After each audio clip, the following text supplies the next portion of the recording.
there's 5 ways to actually remember things better, because if we could remember things, keep in mind that we're going to be better at our presentations, we're going to be better at presenting, but we're also going to be better at actually answering questions. So here are the 5 things. Well, by the way, one of the myths that some of these studies are breaking is the repetition. You know how if you're told to read something and read it over again, you drive it into your brain? Well, that's actually wrong. So repetition doesn't help. But here's what they found. That if you, for example, here, let's say this is you, right? And let's say you studied, right? You studied once, and then you studied twice, right? This is your second time. And another person studied once only, and then immediately they took a test, right? You took a test.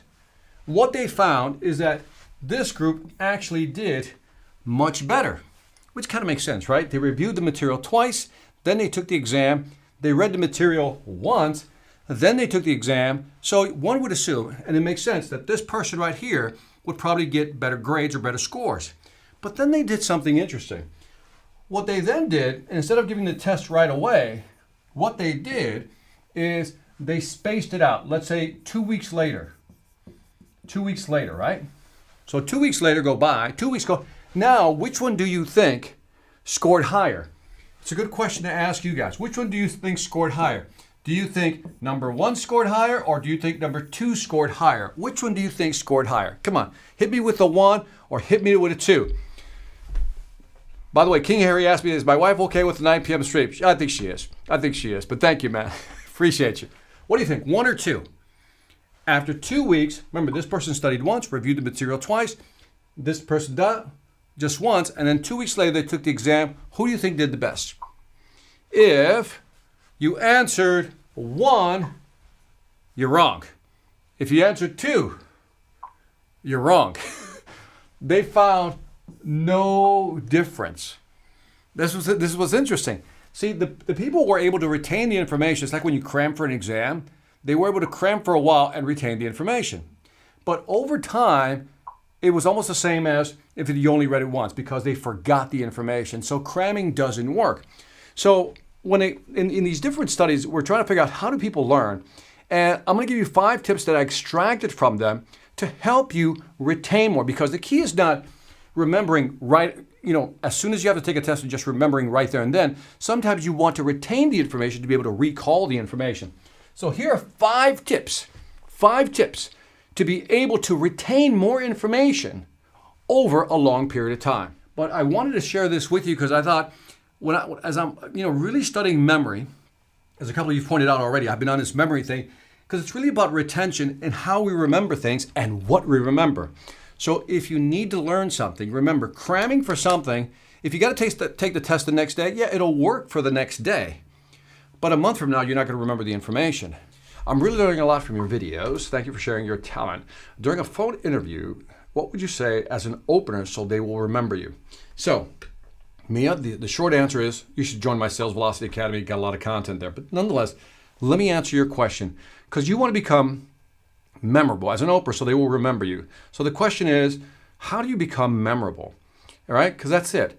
And so, sometimes you'll only have 10 to 15 seconds in this opening conversation. So here's what I tell people. If you're talking to a certain business, because it really depends who you're talking to, Mia, what would be one thing that would make them go, huh, I didn't know that? So if I have an opener, I'm going to do one thing. One of the things I want to establish very quickly, Mia, one of the very first things I want to establish is that I understand your industry. I want to demonstrate that I understand your industry. I've worked in your industry, right, or companies in your industry, and then I want to give them, I'll just say, some type of data point to make them go, huh. So you can say, hi, my name's Mia Knox. I said, I work with several companies in the pool industry, right? And what we do is XYZ, which has resulted in companies growing their revenue by, data point, 35% on average. Where in the market, you're only going to see a 20% growth. By the way, anybody who knows their business, that's something memorable. I'm giving you an easy answer here, but what I'm saying is they need to know that you're part of their industry. You understand their business, that you've worked with other companies in their industry, and here's some of the results that they could get. And then I would say 35%, where the industry average is 20. Mr. Customer, Mr. Potential Client, I said, are you seeing 35% growth in your area or your business? If they say, no, I'm not, it says, well, maybe this is why we need to get together or we can have a conversation. So this is one way of doing it very quickly, Mia. So I gave you the short answer, but again, in the course I have, in Sales Velocity Academy, Mia, I have the Sales Velocity Academy has something called predictable prospecting, value-centric selling, and I also talk about cold calls and voicemails. I got a course called The Perfect Voicemail, and you'll find more detail, but that's kind of the general gist. Cool. Great question, by the way. Great question. Again, all right, Victor. The objection. I need to talk to my wife. I handled it by telling him if we could get his spouse involved in the call, to which he replied, I can talk to my own wife. What did I do wrong? Yeah, never want to do that one. Well, first of all, phrasing is always important here, Bilal, right? So I don't know the situation, but let me just give the broad aspect. Let's say I'm selling to a residential, a house, right? Where typically a husband and wife will be involved, right? And so if I'm trying to qualify the opportunity, I'm going to ask, by the way, besides you, who else will be making a decision? Would that be your wife? And they're going to say, he'd probably say, yeah, she needs to be here to make a decision. I said, will she be there that day we're going to meet? And let's say he says, yes, great, I look forward to seeing you both there. But let's say he says, no, she's not available. Then I would say something like this. Based on what I want to show you, I think it would be great to have her there. So can we just shift a date, one date, that fits her schedule? What date would that be?